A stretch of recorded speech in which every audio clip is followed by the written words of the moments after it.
जयति परम ज्योति समं समस्तेरनंत पर्यायै दर्पण तलैव सकला प्रतिफलति पदार्थमालिका यत्र परमागमस्य बीजं निषिद्धजात्यन्धसिन्धुर्विधानं सकलनयविलसितानां विरोधमथनं नमाम्यनेकान्तम् विरोधमथनं नमाम्यनेकान्तम्।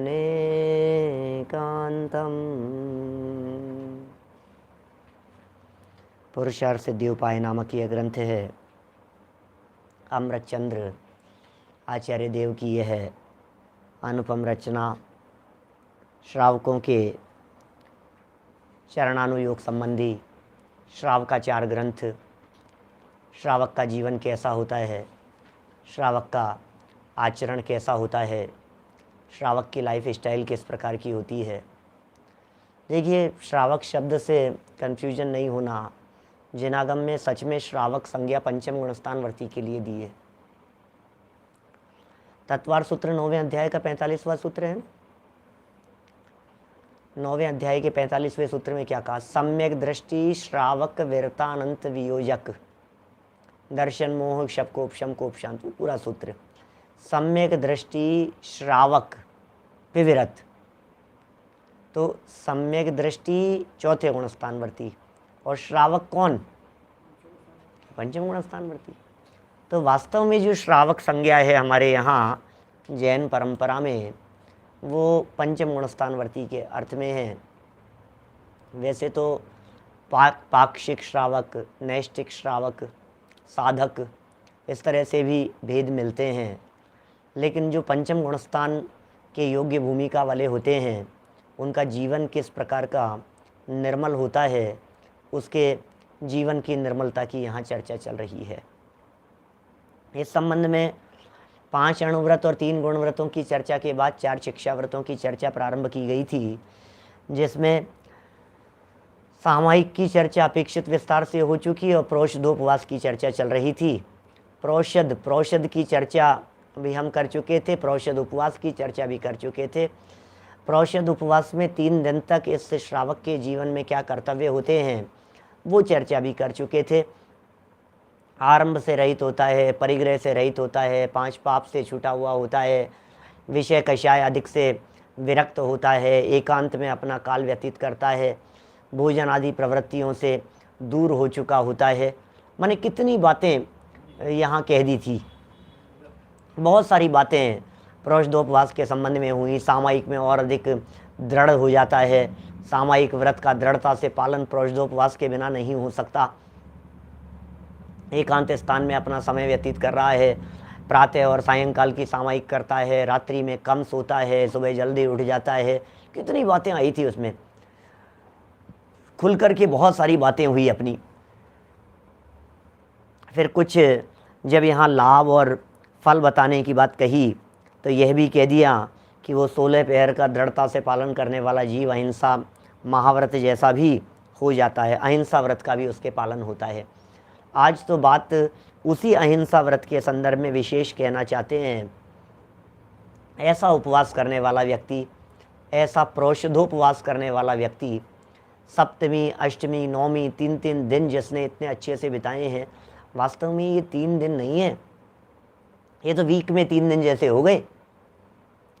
क्योंकि नौमी निकली, नौमी तक तो उसके व्रत था ही, अब दशमी, 11 और 12 3 दिन निकलेंगे बीच में, 13 से फिर शुरू हो जाएगा, त्रयोदशी, फिर चतुर्दशी, फिर अमावस्या पूनम जो भी आएगी तब तक चलेगा। तो मेरा कहने का मतलब यह है कि 1 महीने में लगभग 12 दिन उसके लिए आनंदमय बीत गए।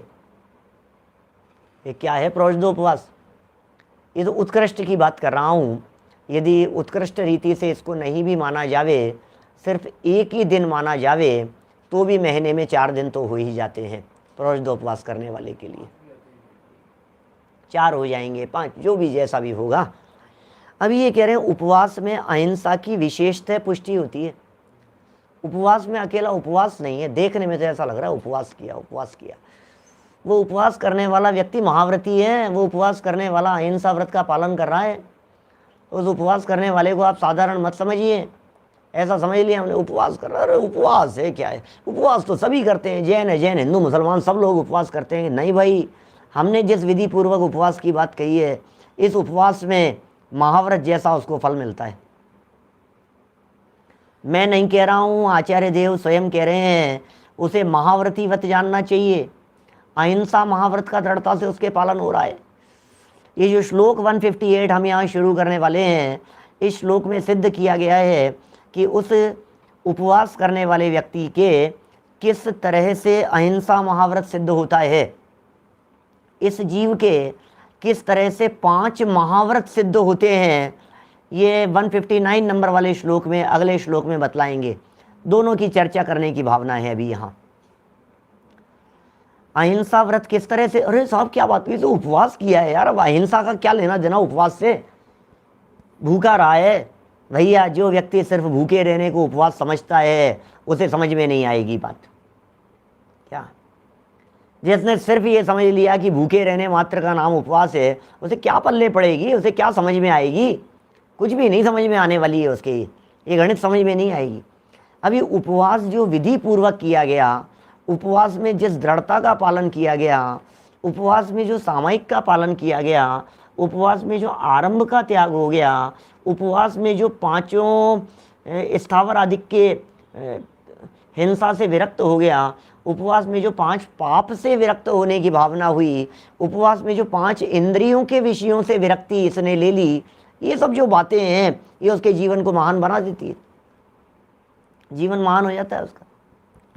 माने कितनी कितनी स्टेप हो गए, सोचो आप। सामयिक कर रहा है उपवास के अंदर, पूजन कर रहा है उपवास के अंदर, पाप से बच गया है, तो इतना सब कुछ करता हुआ वो व्यक्ति साधारण नहीं है, वो महान है क्या। अभी प्रोषधोपवास की महानता की चर्चा चल रही है। कोई व्यक्ति ये कहे कि उपवास से तो एकासन को महान कहा गया है क्या, अनशन की तुलना में अनोदर को महान कहा गया है, लेकिन अनशन की तुलना में जो अनोदर को महान कहा है, उससे प्रोषधोपवास को महान कहा गया है क्या, क्योंकि इस प्रोषधोपवास में 2 एकासन भी तो शामिल हो गए हैं। ये क्यों भूल गए आप भाई।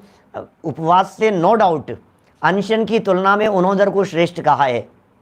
जब हम 12 प्रकार के व्रतों की चर्चा करेंगे, 12 प्रकार के तप की चर्चा करेंगे, तो हम कहेंगे अनशन से अनोदर, अनोदर से वृत्ति परिसंख्यान, रस परित्याग, विविक्त शय्यासन, काय क्लेश, फिर प्रायश्चित्त, विनय, वैयावृत्य, स्वाध्याय, वित्सर्ग, ध्यान।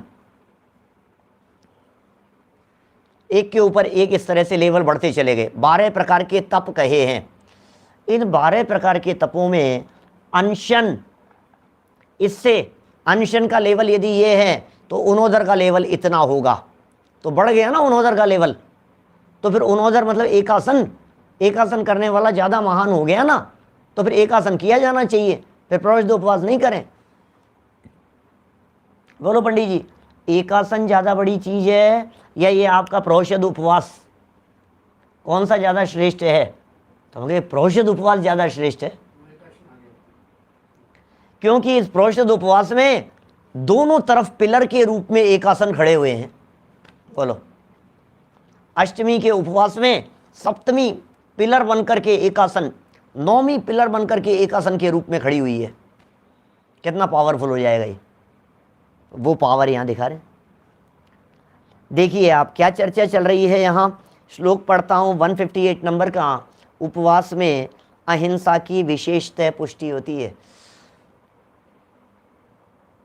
भोगोपभोग हेतु स्थावर हिंसा भवेत् किलामीशाम, भोगोपभोग विरहात् भवति नलेशोऽपि हिंसायाः। क्या कह रहे हैं? अन्वयार्थ, किल अमीशाम, निश्चय से इस देशव्रती श्रावक को भोगोपभोग हेतोः, भोगोपभोग के हेतु से, भोग उपभोग के हेतु से स्थावर हिंसा, स्थावर अर्थात एकेंद्रीय जीवों की हिंसा भवेत होती है। परंतु देखो, ये परंतु के पहले पहले तक का वाक्य देखो, पेज नंबर 173 है, गुजराती में 123 है, 123 नंबर पेज है। बात क्या कह रहे हैं, स्थावर जीवों की हिंसा का ये त्यागी नहीं है। ये प्रोषदोपवास करने वाला जीव चूंकि पंचम गुणस्थान वाला जीव है, इसलिए पंचम गुणस्थान वर्ती वाला यह जीव ये त्यागी नहीं है अभी एकेंद्रीय जीव की हिंसा का, क्योंकि नहाता धोता है, बर्तन धुलते हैं, कपड़े धुलते हैं, बर्तन साफ होते हैं, भोजन बनता है, झाड़ू पोंछा होता है, सब काम होते हैं घर में, पेस्ट करता है, पानी ढोलता है, टंकियों में भरता है, छान करके पानी भले ही उपयोग में लेता हो, तो भी एकेंद्रीय जीव की हिंसा से विरक्त नहीं है। चलता फिरता है सारा, कितने क्या क्या काम होते हैं, हरी सब्जी भी खाता है क्या, तरस हिंसा का तो त्यागी है क्या, तरस हिंसा को त्याग व्रथा थावर न सहारे क्या। तो अभी ऐसा लगता है हमारे को कि यार एकेंद्रीय जीवों की हिंसा बोले होती है, भाई साहब होती है, एकेंद्रीय जीवों की हिंसा होती है, पंचम गुणस्थान वाले की होती है। तो कह रहे हैं परंतु भोगोपभोग विरहात, भोगोपभोग के त्याग से हिंसायाः लेशः अपि, हिंसा लेश मात्र भी न भवती, नहीं होती।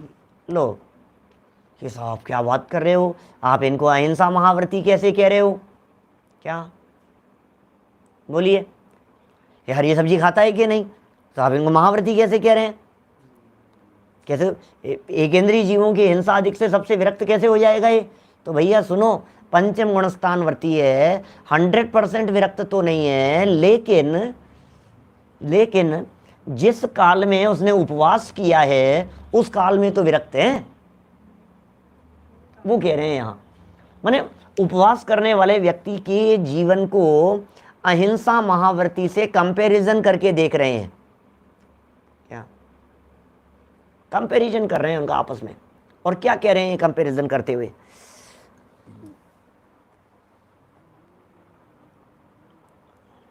देखिए सरल अर्थ पढ़ता हूं इसका। निश्चय से इस देशव्रती श्रावक को भोगोपभोग के हेतु से स्थावर अर्थात एकेंद्रीय जीवों की हिंसा होती है, परंतु भोगोपभोग के त्याग से उसने भोग का त्याग कर दिया, उसने उपभोग का त्याग कर दिया इस महाव्रती जीव ने, महाव्रती नहीं, इस पंचम गुणस्थानवर्ती ने, प्रोषदोपवास करने वाले जीव ने भोग और उपभोग का त्याग किया। कितने समय के लिए, 16 पहर के लिए, माने 48 घंटे के लिए उसने इन सब चीज़ों का त्याग किया है, इसलिए हिंसा लेश मात्र भी नहीं होती। अब देखिए इसी अर्थ को नीचे दृढ़ कर रहे हैं टीका में, किल अमीशाम श्रावकानाम भोगोपभोग हेतोः स्थावर हिंसा भवेत, अतः उपवासे भोगोपभोग विरहात हिंसायाः लेशोपि न भवति। क्या कह रहे हैं, सरल सरल बातें हैं देखो। निश्चय से इन देशव्रती श्रावक को भोगोपभोग के निमित्त से स्थावर हिंसा होती है, क्योंकि भैया भोग भी है इसके, उपभोग भी है इसके, खाना पीना और सारी तो क्रियाएं चल रही है, अभी बिजनेस व्यापार आदि भी तो चल रहा है भूमिका के अनुसार क्या, भूमिका के अनुसार तो ये सब चल ही रहा है, बिजनेस आदि चल रहे हैं, व्यापार आदि चल रहे हैं, ये सब हो ही रहे हैं इसके। तो ये कह रहे हैं निश्चय से देशव्रती श्रावक को भोगोपभोग के निमित्त से स्थावर हिंसा होती है, क्योंकि वे तरस हिंसा के तो पूर्ण रूप से त्यागी ही हैं, तरस हिंसा के तो 100% त्यागी है, अभी स्थावर के त्यागी नहीं है, हैं तो गृहस्थी अभी, तो भी हिंसा तो होगी उनके, गृहस्थ है और जीवन में रंच मात्र भी हिंसा न हो, ऐसा कैसे हो सकता है। तो फिर साहब अहिंसा महाव्रती क्यों कह रहे हैं, बोलो, हम नहीं कह रहे हैं, ये अमृत चंद्राचार्य कह रहे हैं। हम कैसे कह दें किसी गृहस्थ को महाव्रती? अरे यहाँ तो अहिंसा की बात कर रहे हैं। अगले वाले श्लोक में जो अभी पढ़ेंगे 2-5 मिनट बाद में हम, उसमें तो कह रहे हैं बाकी के महाव्रत भी सिद्ध होते हैं उनके, सत्याचर्य ब्रह्मचर्य परिग्रह भी सिद्ध होता है। कब? लेकिन उस प्रोषदोपवास के काल में इतनी बात यहाँ कहना चाह रहे हैं। जब गृहस्थ श्रावक, नीचे देखिए 173 लास्ट 4 लाइनें, जब गृहस्थ श्रावक उपवास में समस्त आरंभ, परिग्रह और 5 पापों का संपूर्ण त्याग कर देता है। क्या क्या कहा है? गृहस्थ श्रावक है, उपवास में उसने क्या क्या किया? उस उपवास में बोलो, उपवास में क्या क्या किया उसने? बोले उपवास में समस्त आरंभ का त्याग किया उसने। आरंभ जानते हैं? आरंभ और फिर परिग्रह और फिर 5 पापों का संपूर्ण त्याग। वास्तव में तो आरंभ का भी त्याग है, परिग्रह का भी त्याग है, 5 पाप का भी त्याग है और 5 इंद्रियों के विषयों के सेवन का भी त्याग है। 5 पाप का त्याग है, 5 इंद्रियों के विषयों के सेवन का त्याग है, 5 स्थावर जीवों की हिंसा का त्याग है और आरंभ का त्याग है। आरंभ और परिग्रह में क्या फर्क है? आरंभ माने होता है किसी भी कार्य को शुरू करना, वो कहलाता है आरंभ। आरंभ साधन जुटाना, सुविधाएं जुटाना, तैयारी करना है, इकट्ठा करना, सामान ला रहा है, इधर से निकाल रहा है, उधर से धर रहा है, ये कर रहा है, ये सब जो है ये सब है आरंभ। चाहे अलमारी में से सामान निकाल रहा है, चाहे भोजन बनाने के लिए उसने ये सब आरंभ क्रियाएं कहलाती है। घर गृहस्थी के कार्यों में होने वाली समस्त हिंसा, यह सब आरंभी हिंसा कहलाती है। ये सारी प्रवृत्तियां आरंभ कहलाती है। तो यहाँ जो बात कही गई है आरंभ के संदर्भ में, बोले समस्त आरंभ का त्याग है, इसका मतलब घर गृहस्थी संबंधी कोई काम नहीं करेंगे। परिग्रह का त्याग है, परिग्रह का भी त्याग है क्या उसके कि हाँ तन पर वस्त्र मात्र परिग्रह है। पीछे सामायिक भी कर रहा है ना, यहाँ सामायिक के काल में कैसी फीलिंग बतलाई थी, ऐसा उदाहरण प्रस्तुत किया था रत्नकरण श्रावकाचार्य का कि मानो कपड़ों के उपसर्ग के काल में अंदर में बैठा हुआ मुनिराज महाव्रती बैठा हुआ हो, ऐसा महाव्रती मुनिराज अंदर में बैठे हुए हों, ये ऐसे शब्दों के प्रयोग किए हैं। तो उपवास में समस्त आरंभ का त्याग है, समस्त परिग्रह का त्याग है और 5 पापों का संपूर्णतया त्याग कर देता है। 5 पाप का पूरी तरह से त्याग कर दिया उसने। हिंसा, झूठ, चोरी, कुशील, परिग्रह कुछ भी नहीं है उसके, 5 पापों का पूरी तरह से त्याग कर दिया है। 5 इंद्रियों के विषयों से विरक्त हो गया है। स्पर्शन इंद्रिय के विषय नहीं भोग रहा है वो उस काल में, रसना इंद्रिय के विषय नहीं भोगेगा।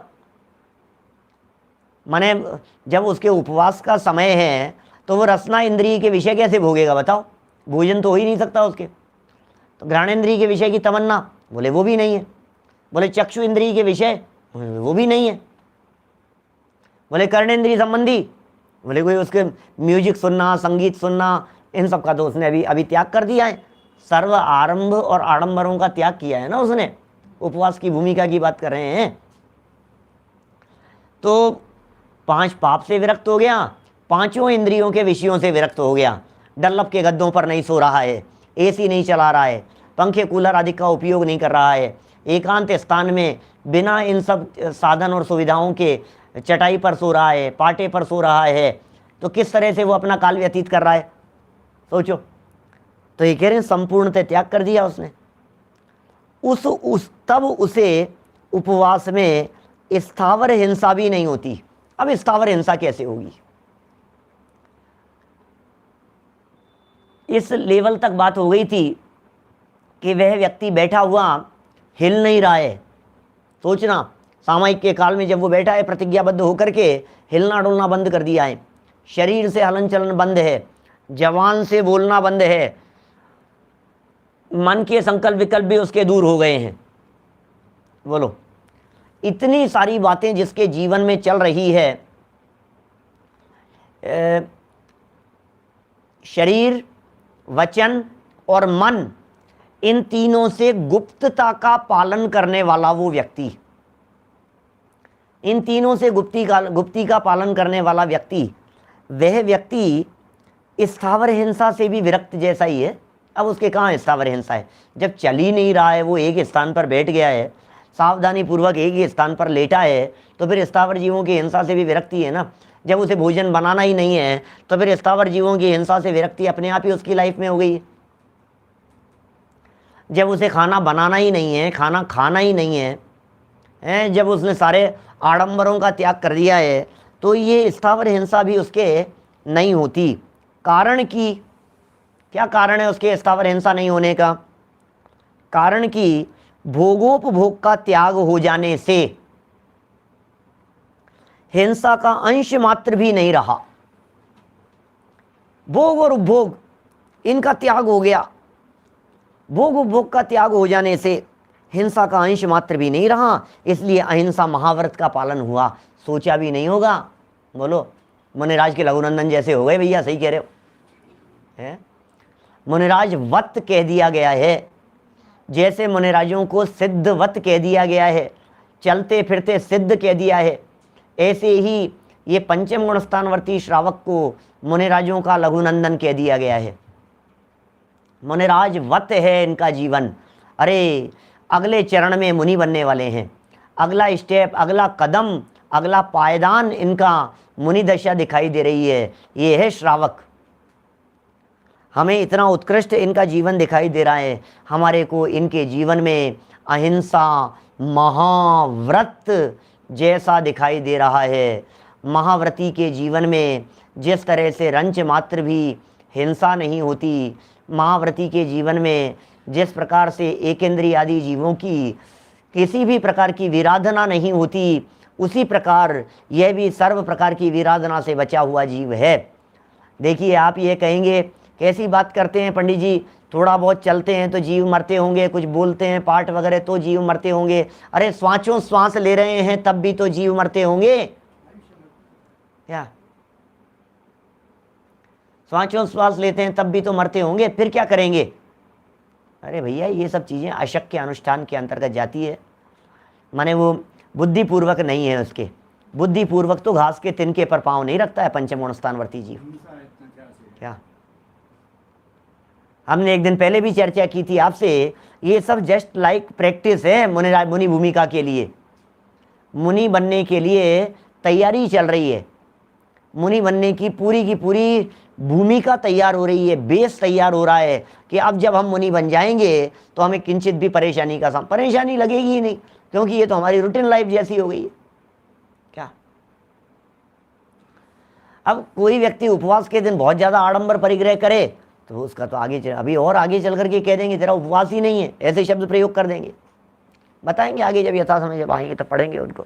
क्या देखिए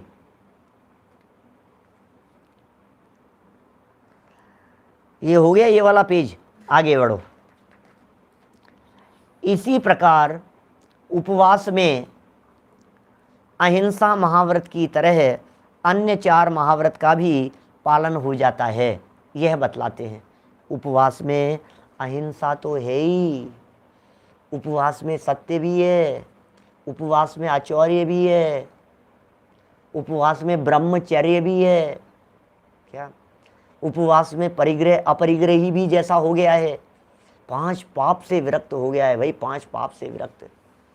सोच सोच करके ही प्रमोद आता है, इस बात का विचार करके ही कैसी बात कह रहे हैं यह बताते हैं। 159 नंबर का यह श्लोक है। वाग्गुप्तेर्नास्त्यनृतं न समस्तादान विरहितः स्तेयं ना ब्रह्म मैथुन मुचः संगो नांगेप्यमूर्छस्य। अन्वयार्थ। और उपवासधारी पुरुष के वाग गुप्ते वचन गुप्ती होने से, उपवासधारी पुरुष है, इसके वचन नाम की गुप्ती होने से अनृतम असत्य वचन ना माने नहीं है। बोलो वचन गुप्ती का पालन कर रहा है। अरे वचन ही नहीं निकल रहे हैं। प्रतिज्ञा तो ये इस प्रकार की ले रहा है कि मैं तो बोलूँगा ही नहीं। जब बोलूँगा ही नहीं तो झूठ बोलने का सवाल कहाँ से आ गया? जब बोलूँगा ही नहीं तो असत्य वचन कैसे निकलेंगे? सत्य महाव्रत जैसा पालन हो गया। अभी आगे चल करके अगले श्लोक के अंदर ये बात कहेंगे कि भैया आप तो इसको 5वें गुणस्थानवर्ती को ही महाव्रती कह दिया, आपने तो श्रावक को ही मुनिराज जैसा कह दिया, फिर मुनिराज में और इनमें क्या अंतर रह जाएगा? करेंगे चर्चा नीचे जब आएगी। आप क्यों विकल्प कर रहे हैं? आपके चित्त में यदि ये प्रश्न खड़ा हो रहा है तो आचार्य देव उसका भी देंगे जवाब, कोई ऐतराज नहीं है। क्योंकि आपके चित्त में यदि शंका बनी रहेगी तो आप निशंकित अंग के धारी कैसे होंगे? देखिए, सत्य वचन नहीं है, असत्य वचन नहीं है। समस्ता दान विरहित है, संपूर्ण अदत्ता दान के त्याग से स्तेयम न, चोरी नहीं है। मैथुन मुचे है, मैथुन के त्याग से अब्रह्म न, अब्रह्मचर्य नहीं है। और अंगे शरीर में अमूर्छस्य ममत्व न होने से संग है अपि न, परिग्रह भी नहीं है। पांचों ही प्रकार के परिग्रहों का, पांचों ही प्रकार के पापों का एक एक करके नाम लेकर के क्या श्लोक दे दिया है। भैया हिंसा तो नहीं है, ये तो पीछे कह दिया था, तुम्हें हिंसा नहीं होने में ही आश्चर्य लग रहा था। आचार्य देव कह रहे हैं झूठ चोरी कुशील परिग्रह भी नहीं है। ये वीतरागी संत एक गृहस्थ का अभिनंदन कर रहे हैं। ये वीतरागी दिगंबर संत एक गृहस्थ की महिमा बतला रहे हैं। एक वीतरागी संत मुनि बनने की दिशा में कदम बढ़ाने वाले व्यक्ति की महिमा बखान कर रहे हैं, उसे एप्रिसिएशन दे रहे हैं। भैया बहुत अच्छा, शाबाश। एक आईएएस ऑफिसर आईएएस की तैयारी करने वाले स्टूडेंट को कह रहा है, शाबाश बहुत अच्छा, तुम तो आईएएस ऑफिसर हो, क्यों चिंता करते हो, तुम निकल जाओ, तुम बनने वाले हो, तुम मेरे बगल में आकर के बैठने वाले हो, ऐसा कह रहा है। कितना गौरव की अनुभूति होती है जब एक मार्ग में चलने वाले व्यक्ति को, मंजिल पर पहुंचे हुए व्यक्ति ये कहते हैं यू कैन डू, तो कितना उत्साह भर जाता है। शिखर जी के पहाड़ पर चढ़ते समय जब ऊपर वाला व्यक्ति ये कहता है अरे बस आ गया, तो कितना उत्साह भर जाता है।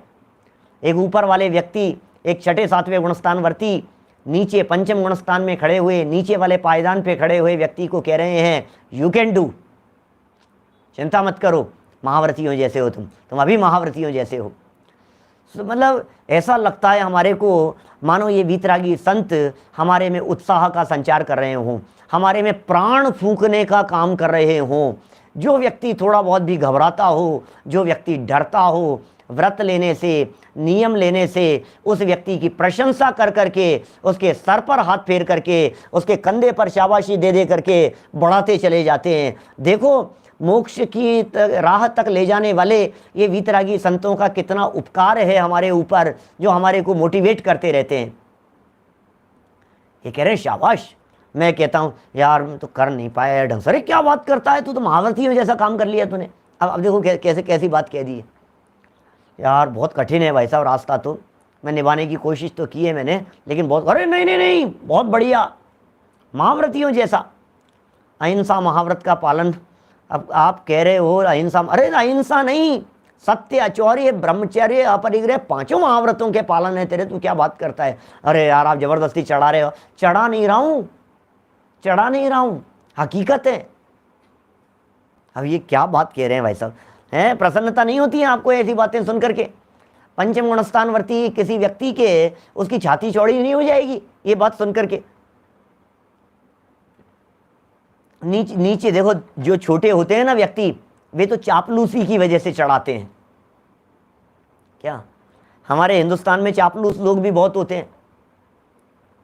जैसे कंपाउंडर को डॉक्टर साहब कह देना है, किसी साधारण मजिस्ट्रेट को बड़े हाई कोर्ट का मजिस्ट्रेट साहब कह देना, कोई व्यक्ति 10th मैट्रिक या ग्रेजुएट हो उसे एमए कह देना, अरे ये तो बहुत पढ़े लिखे हैं, बहुत पढ़े लिखे हैं, ऐसे बड़ा चढ़ा करके बोलते हैं लोग। कौन लोग बोलते हैं? जो चापलूस होते हैं, चापलूसी कर रहे होते हैं।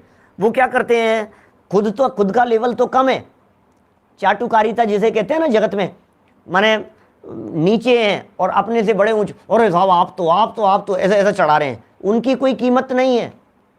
लेकिन एक जो व्यक्ति खुद ऊंचे पद पर बैठा हुआ है, वो नीचे वाले को देख करके कह रहा है यार तुम वास्तव में योग्य हो, तो ये असली बात होती है। बोलो, हमारा सम्मान यदि कोई एक साधारण व्यक्ति करे, अनपढ़ व्यक्ति करे, तो उसमें क्या दम है, और एक पढ़े लिखे व्यक्ति, लर्नेड व्यक्ति किसी पढ़े लिखे व्यक्ति का सम्मान करे तो बात ही कुछ और होती है। ऐसा होता है ना, माने किसी भी फील्ड के अंदर लगा लीजिए आप, किसी एक डॉक्टर की प्रशंसा एक साधारण सा व्यक्ति जिसने इलाज करवाया है वो करे, और एक बड़े डॉक्टर्स एसोसिएशन का अध्यक्ष वो डॉक्टर की प्रशंसा करे, तो फिर बात ही कुछ और होती है। दोनों की बात में कितना फर्क है।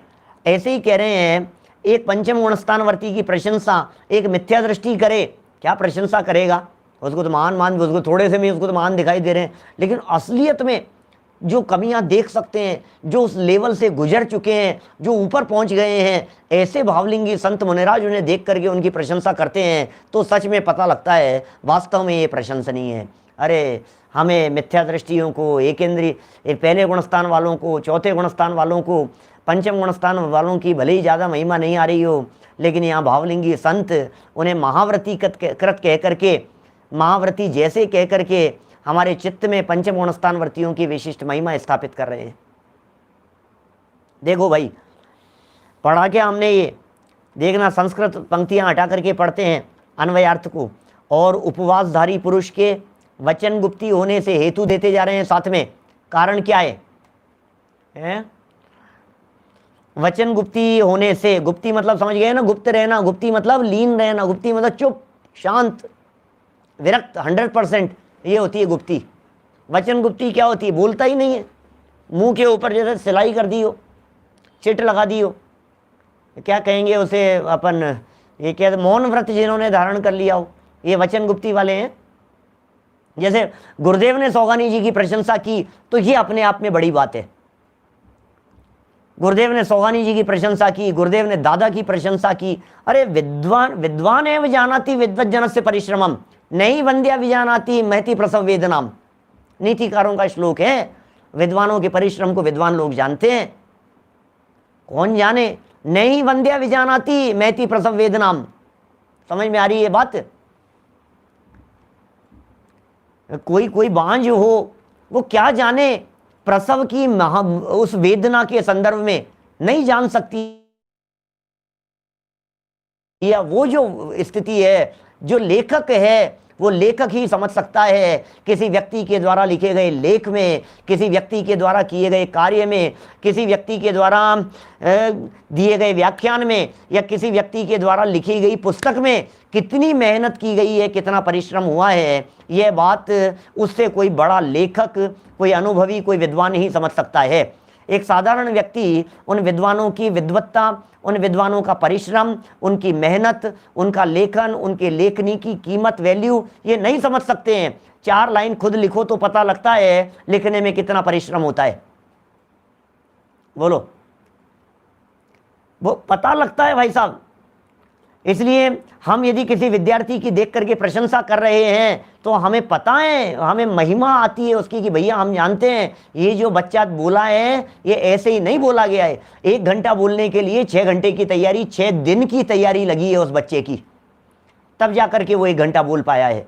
कितनी मेहनत, कितना परिश्रम, कितने उदाहरण, कितनी चीजें लेकर के आया और किस तरह से सामने उस विषय का प्रस्तुतिकरण किया है। ऐसे थोड़ी ना है। एक व्यक्ति यदि आज अच्छा भोजन आपको बना करके खिला दिया है, तो जो भोजन कला में परिपाक हैं, खुद परिपूर्ण हैं, वे जान सकते हैं इसके पीछे कितनी मेहनत लगी है। एक व्यक्ति के द्वारा अच्छा गाना गाया गया है, तो अच्छे म्यूजिशियन जो खुद संगीतकार हैं, वे समझ सकते हैं कि इसके इस लेवल तक, इस आवाज़ के पीछे कितना अभ्यास और कितना रियाज छिपा हुआ है। रियाज होता है, रियाज क्या होता है?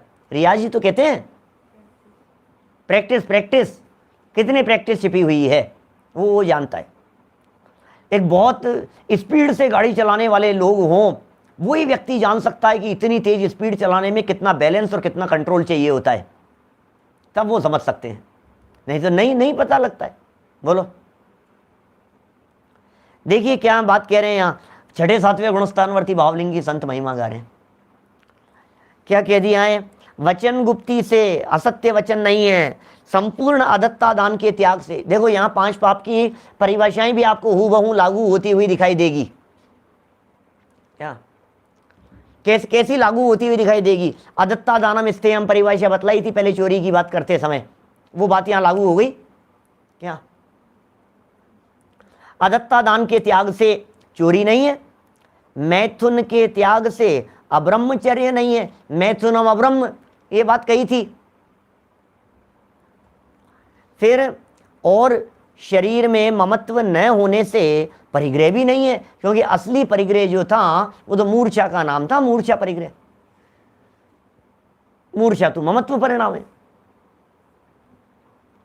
भाई पहले हिंसा पाप समझा चुके, झूठ चोरी कुशील परिग्रह 5 पाप बतला दिए, 5 पापों के त्याग की प्रेरणा देकर के अणुव्रत समझा दिए। अब यहां ज्यादा परिश्रम करने की जरूरत थोड़ी ना है, 5 पाप तो पहले समझाए जा चुके हैं। अब वही बात यहां कह रहे हैं विशेष, और देख लो आप क्या कह रहे हैं, टीका पढ़ लेते हैं, देखो आप। वाग गुप्ते अंध्रतम नास्ति समस्तादान विरहित है, स्तेयम नास्ति मैथुनमुच्च है, अब्रह्म नास्ति अंगे अपि अमूर्छस्य संगह नास्ति।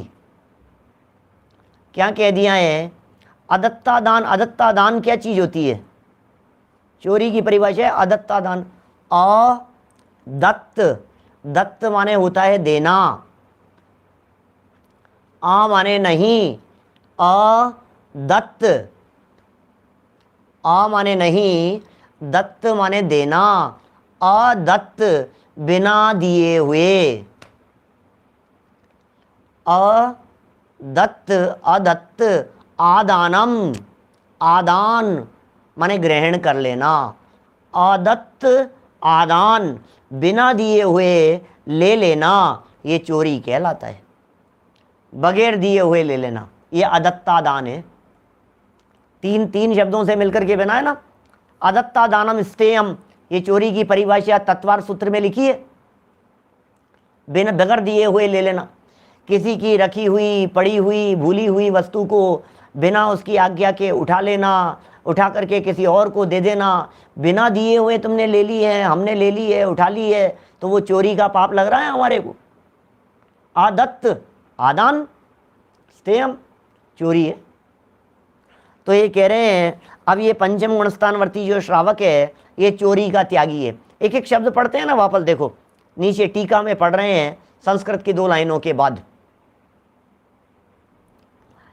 उपवासधारी पुरुष के, क्या उपवासधारी पुरुष के वचन गुप्ती का पालन होने से, जो व्यक्ति उपवासधारी है, क्या उस उपवासधारी पुरुष, उस पुरुष के वचन गुप्ती का पालन चल रहा है, तो वो सत्य महाव्रत का पालन होता है। एक चीज हो गई भैया, अहिंसा की सिद्धि पिछले श्लोक में कह दी थी, फिर सत्य की सिद्धि, सत्य महाव्रत की सिद्धि इस बात से हो गई कि वो वचन गुप्ती का पालन है।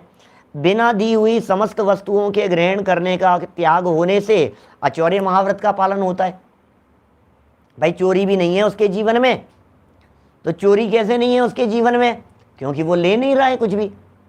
चोरी क्यों नहीं है? अरे एकांत स्थान में जाकर के बैठ गया है, उसे जगत से कुछ लेने देने का भाव ही नहीं है, कुछ लेने देने का परिणाम ही नहीं है, तो अचौर्य महाव्रत का धारी हो गया वो। किसी से कुछ ले नहीं रहा है, किसी से कुछ मांग नहीं रहा है, कुछ लेने देने मांगने का किसी तरह का कोई चक्कर नहीं है। क्या देखिए, संपूर्ण मैथुन कर्म का त्याग होने से, क्या संपूर्ण मैथुन कर्म का त्याग होने से ब्रह्मचर्य महाव्रत का पालन होता है। देखो ब्रह्म माने हैं आत्मा, क्या ब्रह्म माने हैं आत्मा, और उसमें है लीनता। पीछे 54 नंबर के श्लोक के भावार्थ में भी एक शब्द आया था, ब्रह्मचर्य का पालन करना। 170 नंबर पेज पर है, 4 पेज पीछे चल करके देखेंगे तो वहाँ उन्होंने कहा था, फिर सामायिक करके संध्या काल के अंदर सामायिक वगैरह कर ली, सामायिक करके स्वाध्याय आदि द्वारा निद्रा जय करना और ब्रह्मचर्य व्रत का पालन करना। अब सामायिक है, एकांत स्थान में बैठा हुआ था व्यक्ति, अकेले में था, है, निद्रा को उसने जीत लिया, स्वाध्याय आदि उसने कर लिया। अब ये ब्रह्मचर्य का पालन करना क्या है ये? तो बोले ब्रह्म में लीन होने की बात मुख्य है यहाँ। अपने अपने आत्मा में लीन होने का प्रयत्न करें। जगत में जिसे ब्रह्मचर्य कहा जाता है वो ब्रह्मचर्य तो है ही, उस ब्रह्मचर्य का पालन तो होगा ही, है ना। जिसे मैथुन संज्ञा दी जाती है, जिसे अब्रह्म संज्ञा, कुशील संज्ञा, पाप संज्ञा दी जाती है, सो तो है ही, लेकिन उस के साथ साथ अपने ब्रह्म स्वरूप आत्मा की खबर करके उसमें चरण करने का प्रयास, वो ब्रह्मचर्य कहलाएगा। नहीं तो कैसे ब्रह्मचर्य संज्ञा लागू होगी? बतलाइए यहाँ कैसे ब्रह्मचर्य कहेंगे? ये कह रहे हैं यहाँ संपूर्ण मैथुन कर्म का त्याग होने से, मन वचन काय कृतकारित अनुमोदना से त्याग कर दिया उसने, ब्रह्म में चला गया, आत्मा में चला गया हूँ। ऐसे ब्रह्मचर्य महाव्रत का पालन होता है। तथा शरीर में ही ममत्व परिणाम न होने से, अभी तो तन से जिसका ऐक्य नहीं हो, हमने सामायिक के अंदर भी की थी ना चर्चा ऐसा, सामायिक के तन से जिसका ऐक्य नहीं हो, सुततीय मित्रों से कैसे, सामायिक पाठ की लाइनें हैं। तो शरीर के प्रति अपनापन टूट गया। तो शरीर में ही ममत्व परिणाम नहीं होने से परिग्रह त्याग महाव्रत का पालन भी हो जाता है। अब उनके इस महाव्रत का पालन भी हो गया, परिग्रह त्याग का भी। जिनका शरीर के प्रति अपनापन नहीं है, अब बताइए उनका किसके प्रति अपनापन होगा? जिनका शरीर के प्रति अपनापन नहीं है उनका किस किस के प्रति अपनापन होगा और कैसे होगा? शरीर से जिसका मोह नहीं है उसका पत्नी से कैसे होगा? शरीर से जिसका मोह नहीं है उसका माता पिता बाल बच्चों से कैसे अपनापन होगा? कैसे तन्मयता हो सकती है? तो अपने आप ही वो परिग्रह का त्यागी हो गया, मूर्छा का त्यागी हो गया। इस प्रकार उपवास से चारों महाव्रतों का पालन हो जाता है। बोलो कि सब चार का ही होता है, पांचवा कहाँ चला गया? अरे पांचवा तो पिछले श्लोक में कह दिया था। जब पांचवें अहिंसा महाव्रत की चर्चा पिछले ही श्लोक में कर ली गई थी, तो यहाँ तो उसी बात को आगे बढ़ाते हुए यह सिद्ध कर दिया गया कि भैया सत्य, अचौर्य, ब्रह्मचर्य और परिग्रह त्याग सब कुछ हो गया है। अभी घर में नहीं रह रहे हैं, मंदिर में है, अभी धर्मशाला में है, एकांत स्थान में है।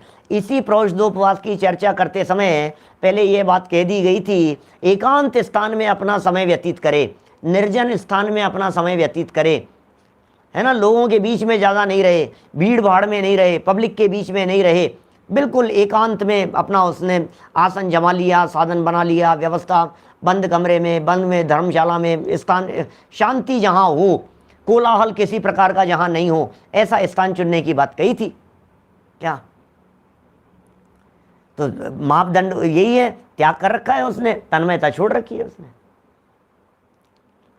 जब शरीर और परद्रव्यों के प्रति ममत्वपना नहीं है, तन्मयता नहीं है, तो फिर क्या होगा? अब ये तन्मयता भी वास्तव में जो तन्मयता होती है ना, देह के प्रति तन्मयता, जो यहाँ इन्होंने त्याग की बात कही, शरीर के प्रति ममत्व परिणाम, ये देह के प्रति ममत्व परिणाम, ये होती है मूर्छा, ये होती है श्रद्धा गुण की विपरीतता। और ये जो श्रद्धा गुण की विपरीतता है, ये श्रद्धा गुण की विपरीतता चौथे गुणस्थानवर्ती के नहीं रहती। अब चौथे वाले के नहीं है तो पांचवें वाले के और कम हो गई है, मतलब श्रद्धा सम्यक हो गई है, पंचम गुणस्थान में आगे आए हैं। अब उसके पर के प्रति तन्मयता नहीं है। कल क्रमबद्ध पर्याय वाले विषय के अंदर करेंगे और विशेष चर्चा, पर के प्रति तन्मयता क्यों नहीं है और उसका क्या नुकसान है, इसकी विशेष चर्चा कल अपेक्षित विस्तार से करेंगे। अभी इतनी बात तो हमारे को एक्चुअल में ये प्रोषदोपवास करने की महिमा के संबंध में समझ में आ गई कि वास्तव में प्रोषदोपवास करने वाले की महिमा क्या है। और अभी भी यदि आपको इसकी विशेष महिमा नहीं आई हो तो फिर आगे अमृतचंद्र आचार्य 160 नंबर श्लोक में ये प्रूव करने की कोशिश कर रहे हैं शिष्य की शंका के आधार पर कि साहब हमें तो एक बात बतला दो, फिर 5वें गुणस्थान वाले में और छठे 7वें वाले में कोई फर्क भी है या नहीं है? क्योंकि ये गृहस्थ में रहते हुए महाव्रती और वो त्याग करके महाव्रती, तो क्या फर्क है, इसकी विशेष चर्चा हम कल 160 नंबर के श्लोक के आधार पर करेंगे। अभी की बात को यहीं विराम दे रहे हैं। हम सब अपनी भूमिका अनुसार यथासंभव इन बातों को जीवन में धारण करने और पालन करने का प्रयास करें, इसी भावना से विराम देता हूँ। निज निधि निज में बताई, यह अनंत उपकार है, उसके लिए जिन वाणी माँ को वंदना शत बार है, वंदना शत बार है। नौ बाणों का मंत्र। नमो हरियंताणम, नमो सुब्रह्मण्यम।